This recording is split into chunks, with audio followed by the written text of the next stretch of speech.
তার মানে আমাদের বাড়ির ছেলেকে একদিন নিয়ে যেতে পারবো না, একটু দুপুরে খাওয়াতেও পারবো না? না না, পারবেন না কেন, কিন্তু সবকিছুর তো একটা সময় আছে না। একটু আগে থেকে বলতে হয় তো, ও তো ডিসিপ্লিনটাই শিখবে না। ও যখন তখন যা ইচ্ছে তাই করবে। দেখুন না, নিজের স্কুলের টিফিন দেওয়া হয়েছে, সব ফেরত নিয়ে চলে এসছে। জানো, মামুনি আমাকে টিফিন দিয়েছে, আমি ওটা খেয়েছি বলে মাম্মু আমাকে বকছে। এগুলো করে তো কোনো লাভ নেই শিরিন। এগুলো কেন করছো? বাচ্চার মনের ওপরে তো এর প্রভাব পড়ে। তুমি ওকে হাতে ধরে হিংসে শিখিয়ে দিচ্ছ, বিভেদ শিখিয়ে দিচ্ছ, কি লাভ হয় এতে? আমার জীবন নিয়ে অনেক ছিনিমিনি খেলা হয়েছে জেঠুমনি, অনেক এক্সপেরিমেন্ট হয়েছে। আমার আর এক্সপেরিমেন্টের দরকার নেই। আমি চাই না যে আমার পুবলুর জীবনে অন্য কারোর কোনো ইনফ্লুয়েন্স থাকুক, আর আমি সেটা অ্যাকসেপ্টও করবো না। তার মানে আমরা কিছু বলতে পারবো না? ছেড়ে দিন না দাদা, ও ওর নিজেরটা যা ভালো বুঝবে তাই করবে। আমরা শুধু শুধু অপমানিত হতে যাব কেন? এই কথাগুলো আমি ওকেও বলেছি, কিন্তু ও শোনে না। বাপি, তোমার না দল বদল করার কোনো জুড়ি নেই। মানে আশ্চর্য, অবাক হয়ে যাই, আমি তো তোমার নিজের মেয়ে নাকি? তোমার বাবা তো চিরকাল এটাই করে এসেছেন, আর যে দলটা সব থেকে বেশি ক্ষতি করেছে আমাদের, সেই দলকে তিনি সবসময় সাপোর্ট করে গেছেন। আপনি কি বলতে চাইছেন? আমি আপনাদের ক্ষতি করেছি? করেছেন কি করেননি সেটা একটু ভেবে দেখবেন। দেখুন, আপনি যদি ইন্ধন না দিতেন না, তাহলে আমার মেয়ের জীবনটা এইভাবে ধ্বংস হয়ে যেত না। আর ওই মেয়েটা ওদের মধ্যে ঢুকতেও পারতো না, আর আমার মেয়ের জীবনটা এইভাবে নষ্টও হতো না, আর আপনাদের ছেলেকেও আজ এইভাবে হারাতে হতো না। আজকে যদি শিরিন ওর সঙ্গে থাকতো, তাহলে তো ওর জীবনটা বেঁচে যেতে পারতো। তাহলে শিরিনকে থাকতে কে না করেছিল? আমি তো করিনি। শোনো, উনি বাড়িতে এসেছেন পুবলুর সঙ্গে দেখা করতে, তোমাদের এই পলিটিক্সে পড়তে পড়তে নয়। কিসের পলিটিক্স বলো তো বাপি? আমার যার জীবনে আর কিচ্ছু নেই, যার সব শেষ হয়ে গেছে, সে এখন পলিটিক্স করবে? না, একটু ভেবে দেখো তো, পলিটিক্সটা আমি করছি না আমাকে নিয়ে করা হচ্ছে? না, এখনো ওনাদের সাথে গুড্ডির এত ভালো সম্পর্ক, কিসের জন্য? গুড্ডি ওদের মানে ওনাদের কে হয়? গুড্ডির সঙ্গে যোগাযোগ তো আমাদের সূত্র ধরে, মানে সেটা তো এখন আর থাকার দরকার নেই, থাকার কথাও নয়। আর গুড্ডি আমার ছেলেকে টিফিন দিলে সেটা আমি আমার ছেলেকে খেতে দেবো কি দেবো না, সেটা নিশ্চয়ই আমি ডিসিশন নেব। উনি কেন এই ব্যাপারে কথা বলছেন?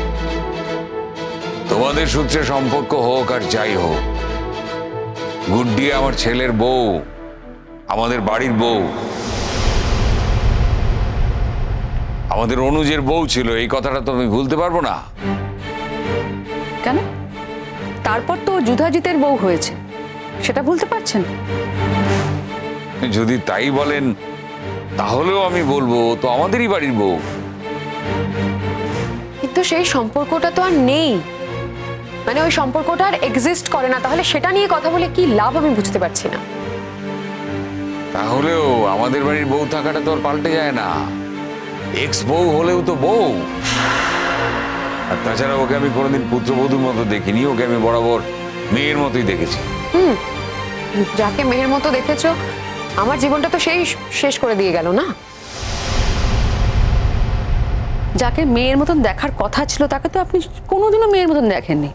আর যেই মেয়ে আপনার সংসারটাকে নষ্ট করেছে, অনুজের জীবন নিয়েছে, আমার মেয়ের জীবনটাকে নষ্ট করেছে ওদের মধ্যে ঢুকে, তাকে আপনি মেয়ের মতন দেখেছেন। বাহ, আপনার বিচার বিবেচনার কোনো তুলনা নেই। এই বয়সে আপনার কথা শুনে আমি তো আর আমার বিচার বিবেচনা বোধ বদলাতে পারবো না। কাজে এই বিষয়ে কথা না বলাই ভালো। তাহলে আপনি এখন পুবলুকে ছাড়বেন না, তাই তো? না না, ছাড়বে না কেন? যাও পুবলু, তুমি আজ ওনার বাড়িতে যাও। কি মজা, দাদার সাথে ও বাড়িতে যাবো। না, একদম তুমি কোথাও যাবে না। তুমি ওকে যেতে দেবে না? জেঠুমনি, আমি খুব ভালো করে এটা বুঝে গেছি যে আমারও যেমন কেউ নেই, পুবলুরও সেরকম আর কেউ নেই। তুমি ভালো মানুষই দেখিয়ে ওকে নিয়ে যাবে, নিয়ে গিয়ে তোমাদের বাড়িতে একবেলা ভাত খাওয়াবে আর সেখানে আরো বাকি 3-4 জন মিলে ওর মাথা খাবে, ওকে ভুলভাল কথা বোঝাবে, আমি সেটা আর হতে দেবো না। আবার যতদূর মনে পড়ছে আমি ওকে আমার কাছে রাখতে চেয়েছিলাম এবং তোমাকেও থাকতে বলেছিলাম, কিন্তু তুমি নিজেও থাকতে চাওনি, তোমার ছেলেকেও রাখতে চাওনি। তোমার ছেলের ওপরে তো আর আমাদের সেই জোরটা নেই যে জোরটা তোমার আছে, তাই আমি ওকে রাখতে পারিনি। তার মানে এই নয় যে এক দুপুর ভাত খাওয়ানোর জন্য শুধু তোমার ছেলেকে ডেকে নিয়ে যাচ্ছি। একেবারে যখন পাবো না তখন মাঝে মাঝে পেতে তো অসুবিধে নেই। মাঝে মাঝে নিজের বাড়িতে গেলে ওখানে ওর জেঠু জেঠিমা দাদু ঠাকুমা সবার সঙ্গেই যোগাযোগ থাকে, আর সেটা একটা বাচ্চার জন্য প্রয়োজনও আছে। সেটা কি তুমি মনে করো না? একটা বাচ্চা যদি সবসময় দেখে যে তার মায়ের থেকে অন্য একজনকে বেশি প্রায়োরিটি দেওয়া হচ্ছে, সেটাও তো আশা করি ঠিক নয়, তাই না?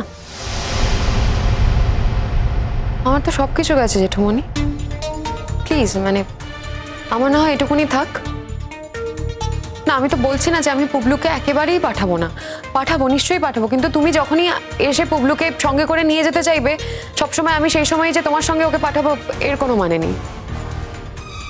আমি যাবো এখন দাদার সঙ্গে। না, তুমি যাবে না। পুবলু, তুমি মামার কিছু কথা অন্তত শোনো, এত অবাধ্য কেন তুমি? তুমি খুব পচা, মামা পচা, তোমরা সবাই পচা। তাহলে ভালোটাকে তোমার কাছে কে ভালো? মামনি, আবার মামুনি? তুমি আবার মামুনি মামুনি করে যাচ্ছ, বলেছি না ওই নামে কাউকে ডাকবে না। ওর মনের মধ্যে যেটা আছে সেটা তো তুমি মুছতে পারবে না, বরং জেদটা আরো বাড়বে। মুখে বলবে না এরপর, কিন্তু ও মনের ভেতরে রেখে দেবে। যাকে দাদা, আমি তাহলে আসি। আমি তোমার সঙ্গে যাবো দাদান, আমি তোমার সঙ্গে যাবো, তুমি আমাকে নিয়ে চলো দাদান। আচ্ছা, এই ছেলেটাকে এভাবে কষ্ট দিচ্ছিস কেন? একটা বেলা গেলে কি হয়? এ তো পাশের বাড়ি। বলেছি না বাপি, যখন তখন না। তা তুমি এর মধ্যে কথা বলতে আসবে না। আপনি কিছু মনে করবেন না দাদা, আপনি একটা রিকোয়েস্ট নিয়ে আমার বাড়িতে এলেন, কিন্তু আমার মেয়ে সেই রিকোয়েস্টটা রাখতে পারলো না।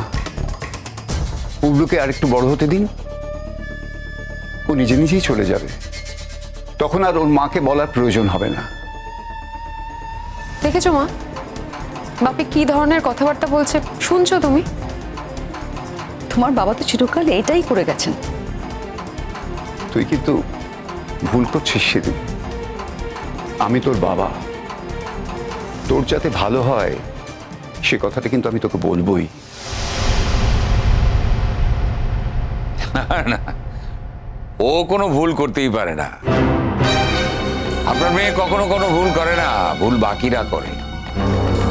আচ্ছা দাদান, তোমাকে তো যেতে দিল না, আমি এসে তোমার সঙ্গে দেখা করে যাব।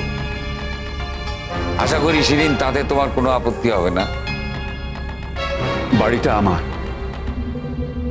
তাতে যদি আমার মেয়ের আপত্তি হয়, আই ডোন্ট কেয়ার। আপনি আসবেন দাদা, এবং আমার মেয়ের আপত্তি থাকলেও, আমার স্ত্রীর আপত্তি থাকলেও আপনি নাতির সঙ্গে দেখা করতে আসবেন। তুমি না শুধু শুধু কথাটাকে ব্যাখ্যাচ্ছ। সেদিন তো একবারও বলেনি ও যেতে দেবে না ওখানে, সেদিন একবারও তো বলেনি যে ওকে আটকে রাখবে এখানে।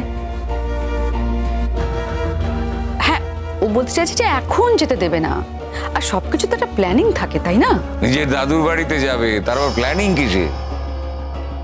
আর নিজের দাদুর বাড়িতে যদি প্ল্যানিং করে যেতে হয় তাহলে ওর যাওয়ার দরকার নেই।